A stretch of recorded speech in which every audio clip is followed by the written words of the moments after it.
बातचीत करेंगे। पटपरगंज से आपके अवधोजा चुनाव हार गए, लग भी रहा था, बमुश्किल से जो है वो जीते थे मनीष सिसोदिया 2020 में। लेकिन अब जो बड़ी खबर आ रही है, अवध ओझा अपना चुनाव हार गए हैं। ये हॉट सीट थी और माना जा रहा था सिसोदिया, देखिए होता है कि हर पॉलिटिकल पार्टी टिकट देने से पहले ग्राउंड पर अपना रिपोर्ट कार्ड तैयार करती है, मूड तय करती है, तैयार करती है। माना गया कि मनीष सिसोदिया के लिए सीट फंस जाएगी, उन्हें जंगपुरा भेजा गया। प्रवीण कुमार वहां से थे, उनकी टिकट काट दी गई, लेकिन कोई फायदा नहीं हुआ।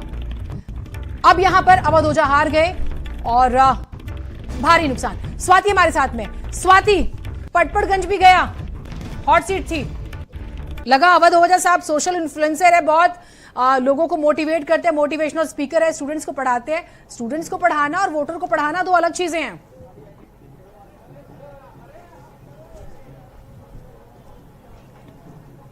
जी बिल्कुल, देखिए उस सीट पर पिछली बार भी मनीष सिसोदिया बहुत कम मार्जिन से जीत हुई थी और यही वजह है कि मनीष सिसोदिया की सीट आम आदमी पार्टी के नेतृत्व ने फैसला किया कि उन्हें पटपरगंज से जंगपुरा भेजना है और यही मनीष सिसोदिया लोग बाहरी मानते थे और कहीं ना कहीं ये भी एक फैक्टर रहा है हार का, जो मनीष सिसोदिया को हार मिली है। दूसरी तरफ अवध ओझा की शुरुआत आम आदमी पार्टी से हुई और अवध ओझा को हार मिली है, ये क्योंकि जो भारतीय जनता पार्टी के प्रत्याशी हैं वो कहीं ना कहीं मजबूत है और पिछली बार चूंकि सामने मनीष सिसोदिया थे, इसी वजह से जो कम मार्जिन था वो देखने को मिला था। लेकिन इस बार जब प्रत्याशी अवध ओझा को बनाया गया तो उस वक्त से ही भारतीय जनता पार्टी लगातार आश्वस्त उस सीट को लेकर देख रही थी। एक तो मनीष सिसोदिया की सीट को बदलना, तो वहां पर जो वोटर्स है उनके मन में नाराजगी इस बात को लेकर रही। वहां उत्तराखंड के भी उस सीट पर ज्यादा है और यही वजह है कि उत्तराखंड के मुख्यमंत्री ने उस सीट पर प्रचार किया, जो उत्तराखंड के नेता है वो उस सीट पर डटे रहे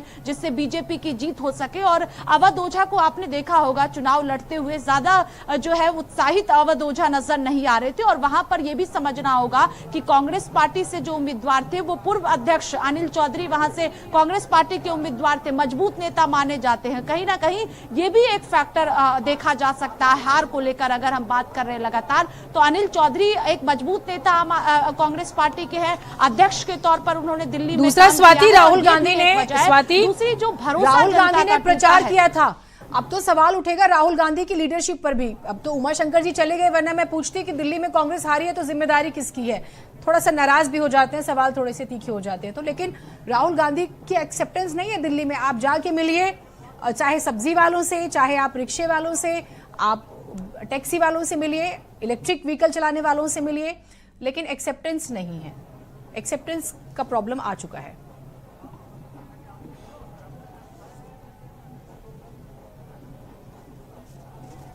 देखिए पार्टी में अंदरूनी नाराजगी भी निकलकर सामने आई है। राहुल गांधी भले अलग अलग सीटों पर प्रचार करते हुए नजर आए, वो अनिल चौधरी के लिए भी वो प्रचार करने के लिए पहुंचे, लेकिन जिस तरह से पार्टी के अंदरूनी जो घमासान है वो भी दिल्ली विधानसभा चुनाव में देखने को मिला। कल भी आपने देखा होगा कि संदीप दीक्षित के खिलाफ लगातार कांग्रेस पार्टी के कई नेताओं का बयान सामने आया था और कांग्रेस पार्टी में कहीं ना कहीं दिल्ली विधानसभा चुनाव में ये तस्वीर देखने को मिली है कि अंदर ही एक दूसरे के प्रति नाराजगी थी। और राहुल गांधी खास तौर पर जब भी प्रचार के लिए निकले अलग अलग सीटों पर, तो निशाने पर अरविंद केजरीवाल ही रहे। भारतीय जनता पार्टी को ज्यादा घेरते हुए नजर नहीं आते थे, लेकिन अरविंद केजरीवाल और आम आदमी पार्टी को अलग अलग मुद्दों पर घेरते हुए नजर आए, चाहे यमुना का मुद्दा हो या शराब घोटाला हो, उस पर राहुल गांधी लगातार, जहां भी आपने देखा होगा कि राहुल गांधी प्रचार के लिए निकले अपने प्रत्याशियों के लिए, चाहे नई दिल्ली की सीट हो या अनिल चौधरी के लिए वो गए हो या और भी प्रत्याशियों के लिए गए हो, वहां पर लगातार अरविंद केजरीवाल को उन्होंने घेरा। और खास तौर पर